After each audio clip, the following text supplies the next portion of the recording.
everyone who's ever been around me that I've coached or I've trained or had a relationship, there's something about my character that sticks to them that can help their character or help something about them. I've been knowing him for about 22 years. Yeah, 22 years I've been knowing him. You got people who became friends as kids and they don't even talk anymore. Yeah. But we've been pretty consistent for all of these years. One thing about Anthony Willis is he has the biggest heart that you'll ever experience. Like he's gonna make sure that he looks out for you, and he's gonna make sure that you're good, and he's not gonna give up on you.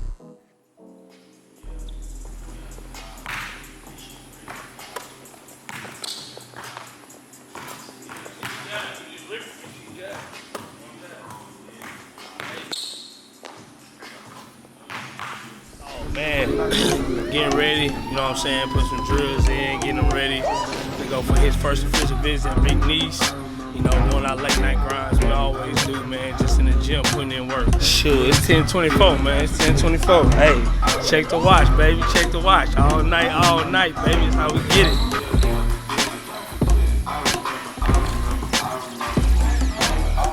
My relationship with Anthony, he's stepdad to me. He's been there since I was in high school, since my sophomore year when I was 16. And he's been in my life ever since, so I would consider him like a father figure. Our relationship is very special. He's impacted my life a whole bunch, positive and negative. We always fight a lot, but that's just, that's gonna happen with a family.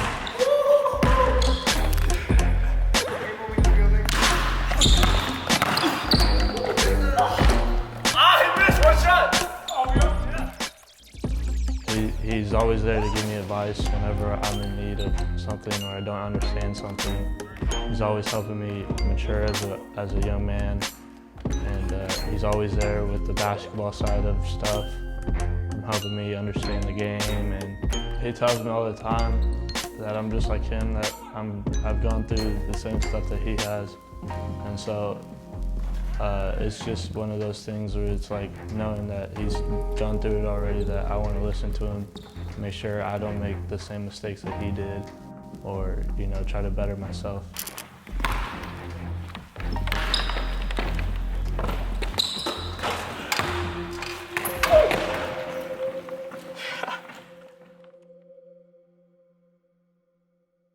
When I first met him, it was kind of different because we didn't like each other.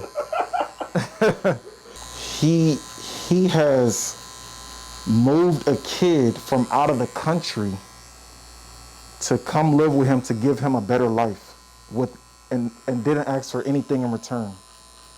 He did that out the kindness of his heart, and multiple times, not just one time.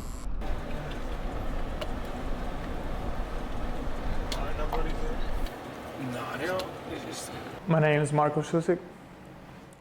I came here in 2017, so about 4 years now. When I first came over here, he was just my basketball coach and a person I lived with, but he became someone who I could always talk to. That was a hard transition for me because I come from Montenegro. It's a small country in Europe next to Serbia and like Italy. And over here is just different, everything's big, you need a car for everything, and it's a lot of people. So that was kind of hard for me, but I really felt like he cared. He really made me feel welcome. He was there for me when I needed him the most. So I'm really glad it happened. He's definitely a really significant person in my life.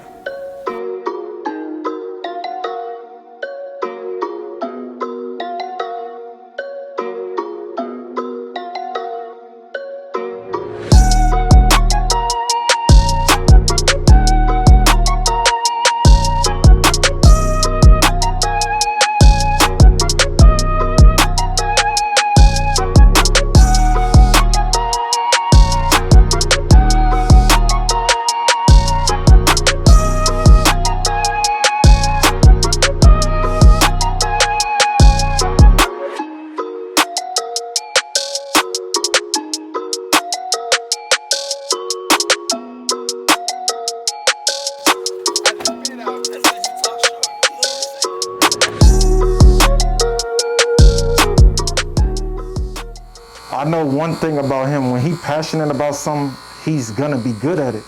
So me just being around him and basketball and kids, I say he has something that most people don't have. And what he's trying to do for the kids, a lot of people ain't doing. Like when I seen him around the kids and I seen that he knew what he was talking about and how he would operate with them, I said, oh, he has to take it to the next level. Let's just say really having thing. It more than diamond and bills of rolling faces and pinky rings and foreign car to sit in garage, you barely could drive. Living for materials ain't really living your life. There's a fine line between give and take. You do what you love. Don't let them make you love what you hate. I've been where you been, collecting your end. Too busy looking out where you can't see. We at the gym, man, Tasacita, you know, where I first started coaching at back in 2007. Started coaching the 8th and 9th grade team called the Gym Hoopers. Jerry gave me my first job here at the gym. That's where it all started for Coach Anthony Willis.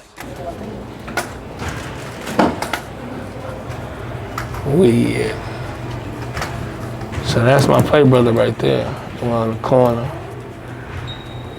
One passed away. And then Glenn is the one who got me and my boy Justin Carter actually coaching. My boy Carter was coaching in the ABA league they got here. And they had him, they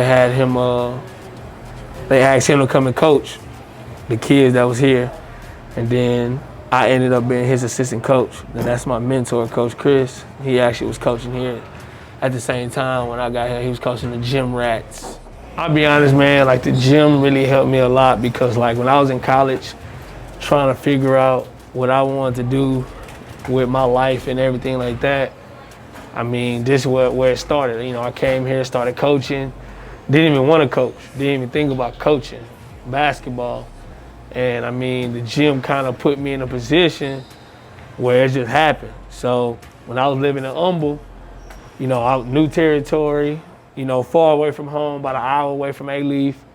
So this kind of became my home for a good while, for about 2 years.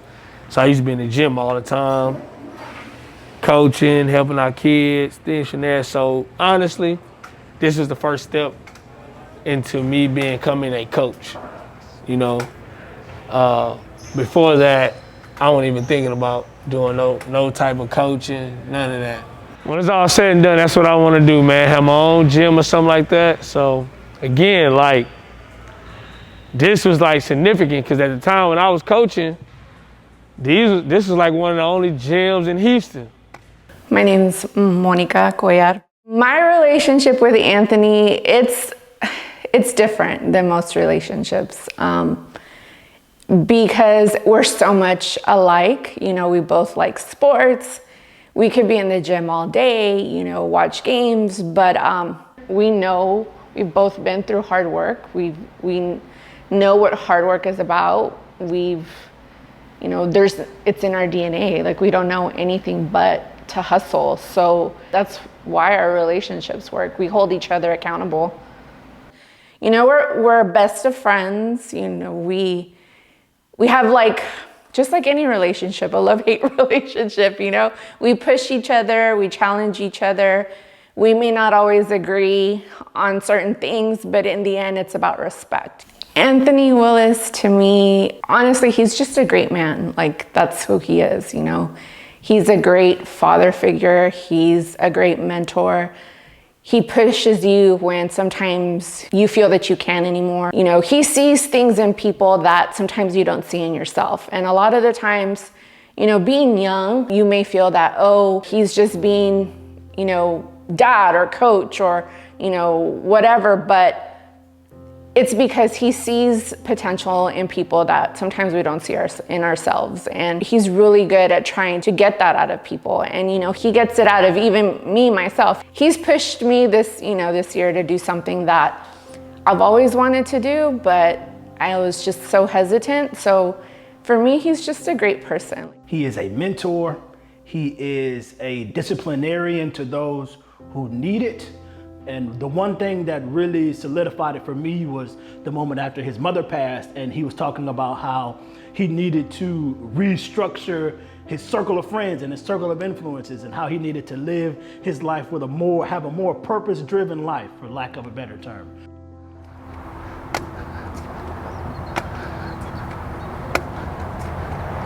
Man, Lone Star Tomball, baby. I gave 10 years of my life out here, man. 10 years. Tomball, you know, Woodlands area. So, nah, that ain't the entrance. That's like Mercy exit doors. Well, yeah, man. I mean, boy, I ain't gonna lie. Like, what a lot of people don't know, like, I tried to turn Lone Star Tomball into like a JUCO. Like, I had boys coming from Houston, getting like apartments, living out here. There's apartments around the corner we'll go to next. Boys was coming out here going to school. My relationship with him, I would say that's pretty much my mentor / big brother, man, / like everything. Just he's done a lot for me in my life. So funny thing about him being my mentor was my now wife actually played for him at Lone Star Tomball, and she introduced me to him, and he actually started training both of us. And then from there, as I kept getting better from training with him, I tried to walk on to UTSA and it didn't work out. And he pushed me in front of training, and I got more serious with it, and it started taking off in San Antonio, and the rest was history from there. He kind of just started teaching me the game from the training industry. And, you know, he always told me, remain humble and continue to be yourself. Don't try to be anybody else in this, because it's not gonna get you anywhere in this industry or in life. And I was always grateful for that, and I still am today. You know, so it was real big, man. I mean, from 2009 to 2015, man, I easily brought in probably over 70 to 100 some kids to come play ball here. You know what I'm saying? Like each year, you know, we'll have about 10 to 15 guys, maybe a little bit over. One year we had like 17 guys. Put a couple guys in college from here to a couple JUCOs, a couple NAIAs, 4 years. I mean, we used to always play against like big time Region 14 JUCO teams, Region 4, like San Jack, Lee, Navarro, Temple. These apartments are very significant because like in 2010 to 2011, I had 17 kids living in these apartments. Came out here to go to college at Lone Star Tomball, and I was over all those 17 kids. They was living 4 to an apartment, like a dorm. So you had 2 beds in one room, 2 beds, another room, 2-bed apartments. And then I lived right upstairs, an apartment. I had 2 kids living with me, 2-bed apartment. So like, I was really out here like, really taking care of people's kids and helping them figure out what they wanted to do with their life. It's really crazy, like, how much of this played into who I am as a person, just from, again, like my transition from, you know, humble, starting in 2007, I started coaching, and then I went right coming out here like 2 years later, and then playing out here, then started coaching and everything. So from a significance, Tomball also helped me become who I am as well in a later life, because I mean, from coaching here and then going to Concordia Lutheran High School, you know, that's where mostly all my real coaching came from. He was 10 steps ahead of everybody else in life, not just on the basketball court, not just in the classroom in college, but in life in general. And that's when I realized, okay, he's really trying to do something and trying to be a staple in wherever he is to be an impact to those he comes across. I used to work in the caf. Cafeteria ladies? I used to be on the stove. I used to cook and everything, man. Like, because like when I first started coaching here, my first 2 years, they didn't pay assistant coaches. So like I had to work inside the caf to get paid, bro. Like that's what's crazy. Like I used to work in the caf to get paid for about 2 years. And then that's when I started getting coaching, like 2012, 2013. My last 2 years, that's when I started getting paid as an assistant coach. Well, my first couple years coaching here, boys started getting paid for coaching, but before that, boys working the cab. Boys used to make Philly cheesesteaks, fries, everything, bro. Hamburgers, bean burgers, all that, bro. I was in the kitchen cooking up, boy, cooking. Alodia taught me a lot about the business of AAU, training, tournaments, because they were the first people that would pay me actually as like a summer, spring coach. And throughout the year, you know, Norman Shiplers really taught me the business. Like, he taught me the business. He's a big time businessman. You know, with this company, Alodia, you know, it's a track in there, 2 gyms, everything. I got an outside court. So, like, I'm not gonna lie, man, like, I used to come and play in, I played against Jimmy Butler in the adult league in here. A lot of people know I gave Jimmy Butler 24 points. His rookie year coming out of the league, the summer after his rookie year, that's how I know Jimmy was good, because at that time, he was not the Jimmy he is today. He was like an undersized 4 who was just really athletic and play defense.